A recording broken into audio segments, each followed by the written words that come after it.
पाकिस्तान को झटका बलूचिस्तान का ऐलान, नया देश तैयार, भारत बनाए उच्चायोग। पाकिस्तान को दोहरा झटका लगने वाला है। पहला पीओके खाली करना होगा क्योंकि भारत सरकार ने चेताया है पीओके खाली करो वरना हमें आना होगा। दूसरा, बलूचिस्तान के नेताओं ने आजादी का दावा किया है। पाकिस्तान का अंत होने वाला है। हमारी एक ही पहचान है, वो बलूच है और बलूच आज मजलूम है, बलूच आज गुलाम है और जो इस हकीकत को नहीं मानता है वो बलूच के मुखालिफ रियासत का आमीन है।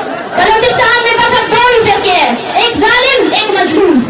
जो भी बलोच अपने अब संपन्नी करनी चाहिए। इन्होंने जैसे ही अपने आप को एक स्वतंत्र देश घोषित किया, सबसे पहले इन्होंने भारत के सामने गुहार लगाई है कि आप हमें सबसे पहले देश का दर्जा दे दीजिए। पाकिस्तान अब एक छोटा सा इतना सा कंट्री रह जाएगा, दैट्स ऑल, जिसको बोलेंगे पंजाबिस्तान। मैं कहता हूँ इसका नाम रखना चाहिए गधाइस्तान। हमने कोई कोशिश नहीं की कि हम बलूचिस्तान के लोगों की बात सुने, हालांकि कई बार आपने जैसे कि देखा भी कि मौलाना फजलुर रहमान जो कि एक प्रोमिनेंट पॉलिटिशियन है, उनका भी ये कहना था कि जी बलूचिस्तान में तकरीबन 6 से 7 डिस्ट्रिक्ट ऐसी हैं जो कि बिल्कुल अलहदगी के लिए जा रहे हैं और अगर उन्होंने यूएन में जाकर कहा या अपील की तो उनकी बात को सुन लिया जाएगा। पाकिस्तान के बुरे दिन, अब जिसको बोलते हैं कि नाइटमेयर दिन, वो शुरू हो चुके हैं। पंगा लिया मोदी से।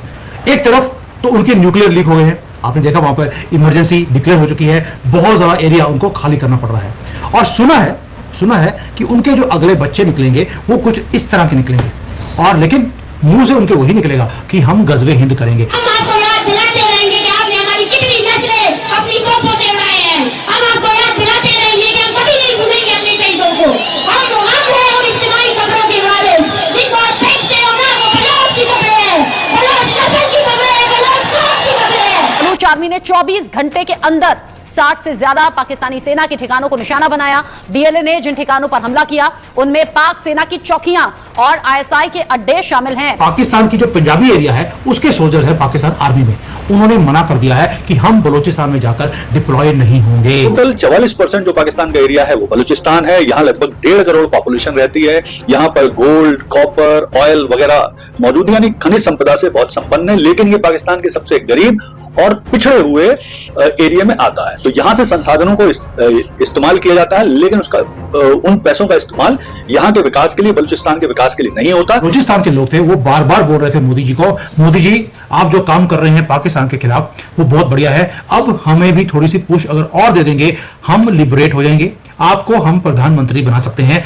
बलूचिस्तान का। They want to become part of Bharat. Flag भी उन्होंने अपना रिलीज कर दिया और इंडियन मीडिया सारा का सारा इस चीज को कवर कर रहा है एक्सटेंसिवली कि बलूचिस्तान एक इंडिपेंडेंट कंट्री डिक्लेयर हो चुका है। बलोच लिबरेशन आर्मी यानी कि फ्रीडम फाइटर्स ऑफ बलूचिस्तान, उन्होंने 71 स्ट्रेटेजिक लोकेशंस को जो इनसाइड बलूचिस्तान है उसको अपने कब्जे में कर लिया है। 71 एडमिनिस्ट्रेटिव यानी कि की बिल्डिंग्स एंड की एरियाज उनके कंट्रोल में है। भारत पाक तनाव के बीच जिस हिंदू लड़की के बारे में सबसे ज्यादा बातें की जा रही हैं, उसका नाम है कशिश चौधरी। पाकिस्तान के बलूचिस्तान में इस हिंदू लड़की ने इतिहास रच कर रख दिया है। 25 साल की कशिश चौधरी को सहायक आयुक्त यानी कि असिस्टेंट कमिश्नर के पद पर नियुक्त किया गया है। वो इस पद पर नियुक्त होने वाली बलूचिस्तान की पहली महिला के साथ ही अल्पसंख्यक समुदाय की पहली महिला भी बन चुकी है। जो उनकी पूरी फौज है, जो इन्होंने 8 लाख लोगों की फौज खड़ी करी थी गजवे हिंद करने की, वो भाई गजवे पाकिस्तान को तो बचा नहीं सके, आपके वहां से एक कंट्री अलग हो गया है। और किया किसने है? 2-4 हजार बलोच फ्रीडम फाइटर्स ने कंट्री को रिलीज करवा लिया। जय हिंद दोस्तों। तो दोस्तों फाइनली अब पाकिस्तान का वो हिस्सा बलूचिस्तान जो कि पाकिस्तान का सबसे बड़ा स्टेट था, अब वो फाइनली एक नया देश बन चुका है और पाकिस्तान से अलग हो गया है, जिसको देखकर पाकिस्तानियों में जिस तरीके से गुस्सा है और पाकिस्तान के प्राइम मिनिस्टर शहबाज शरीफ जिस तरीके से रोना रो रहा है, आप अंदाजा लगा सकते हैं कि अब ये भीख मांग रहे हैं कटोरा लेकर। जब ये मेहरान को पकड़कर जेल में किया गया तो बलूचिस्तान की जो मूवमेंट थी वो और ज्यादा आग पकड़ ली उसने, और बलोचियों ने एक ही काम किया, पाकिस्तान की आर्मी को इतना ठोका है कि पाकिस्तान की आर्मी अब डरती है कि बलूचिस्तान में नहीं जाना, क्योंकि जो पाकिस्तान की आर्मी है उसमें बलोची ओरिजिन यानी कि सोल्जर्स तो है ही नहीं। जो पाकिस्तान की जो पंजाबी एरिया है उसके सोल्जर्स है पाकिस्तान आर्मी में, उन्होंने मना कर दिया है कि हम बलूचिस्तान में जाकर डिप्लॉय नहीं होंगे, क्योंकि उन्हें सूअर की तरह पाकिस्तान की आर्मी को बलोच के लोग सूअरों की तरह काट रहे हैं, क्योंकि बलोच लोग जो है पाकिस्तान आर्मी को उतना ही हेट करते हैं जितना 1971 में बांग्लादेश के लोग हेट करते थे। अब तो जो सिंध है वहां पर भी मूवमेंट शुरू हो गई है। टीटीपी ने पाकिस्तान के अंदर अपने एक्शंस को और तेज कर दिया है और जो चीफ मिनिस्टर है खैबर पख्तूनख्वा का, उसने तो बोल भी दिया कि बस पाकिस्तान का अंत होने वाला है। और आपको मालूम है खैबर पख्तूनख्वा किसके अंदर आता है? हमारे प्रधानमंत्री, जिसको पाकिस्तान के एक ही और one and only Imran Khan, ये उसके एरिया में आता है। उसने बोल दिया पाकिस्तान के टुकड़े होंगे, मतलब होंगे भाई। उसने पैसे लिए थे हमारे से। अब एक और चीज, पाकिस्तान अब एक छोटा सा इतना सा कंट्री रह जाएगा, दैट्स ऑल, जिसको बोलेंगे पंजाबिस्तान। मैं कहता हूं इसका नाम रखना चाहिए गधाइस्तान। ये बलूचिस्तान में जो है वो हालात खराब से खराब होते चले जा रहे हैं। जिन दिनों हम लोग मसरूफ थे, या कह लीजिए हमारी फोर्सेस, हमारी गवर्नमेंट और हमारे वो लोग जो पॉलिसीज बनाते हैं, वो बिजी थे भारत के साथ लड़ने में। जी हाँ, भारत के साथ हमारा जो चल रहा था कि कभी वो अटैक कर रहे हैं और कभी यहाँ से हम अटैक कर रहे हैं, उस टाइम पर जी हमने बिल्कुल कह लीजिए कि एक तरह से साइडलाइन करा रखा था।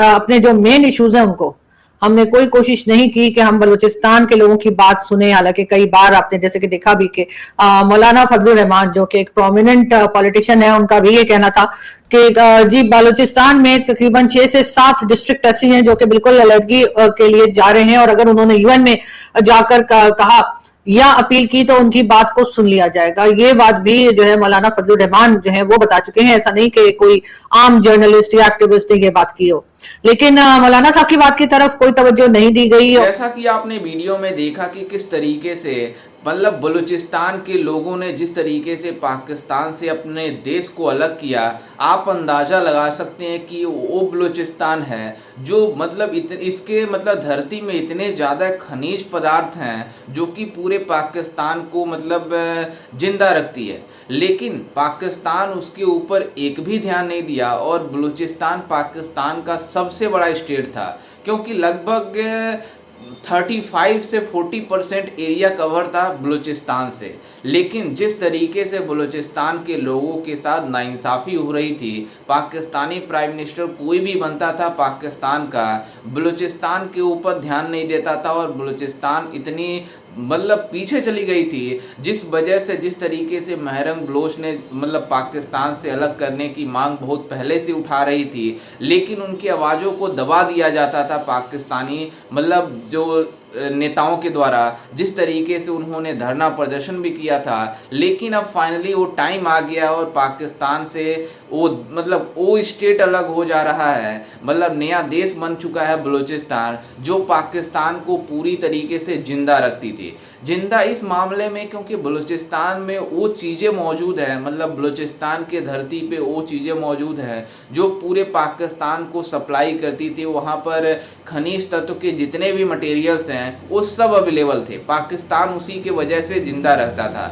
और ग्वादर जो पोर्ट है वो भी मतलब बलूचिस्तान में ही मौजूद है। और जो सीपैक मतलब बना हुआ है चाइना और पाकिस्तान के बीच से, जो मतलब चाइना के बीच जो ग्वादर पोर्ट से सप्लाई होते हैं मटेरियल्स का, मतलब जो सामान है उसका जो सीपैक बनवाया है चाइना ने, अब वो पूरी तरीके से बलूचिस्तान वाले उसको ख़त्म कर देंगे, क्योंकि बलूचिस्तान में ही ग्वादर है। और ग्वादर जिस तरीके से मतलब एक हब है चाइना का, अब वो पूरी तरीके से चाइना भी इससे अफेक्ट हो जाएगा। लेकिन जिस तरीके से बलूचिस्तान के लोगों ने संघर्ष किया था, फाइनली अब उसका रिजल्ट मिला। और जिस तरीके से पाकिस्तान के लोग बौखलाए हुए हैं, आप अंदाज़ा लगा सकते हैं कि अब ये भारत से युद्ध करने में लगे हुए थे। और उधर बलूचिस्तान के लोगों ने जिस तरीके से इन पाकिस्तानियों के ऊपर जख्मों पे मतलब नमक डाला है, अब ये पाकिस्तानी कटोरा लेकर भीख मांगेंगे तब भी पाकिस्तान से मतलब बलूचिस्तान जुटेगा नहीं, क्योंकि अब पूरी तरीके से अब नया कंट्री बन चुका है।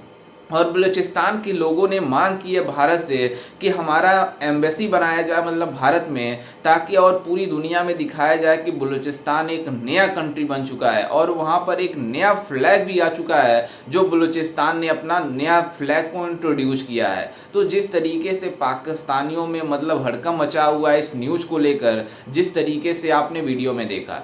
खैर, इस पर आपकी क्या राय है, हमें अपनी राय कमेंट में ज़रूर दीजिएगा और साथ ही हमारे चैनल को भी सब्सक्राइब जरूर कीजिएगा। मिलते हैं किसी अन्य वीडियो में, तब तक के लिए जय हिंद, वंदे मातरम।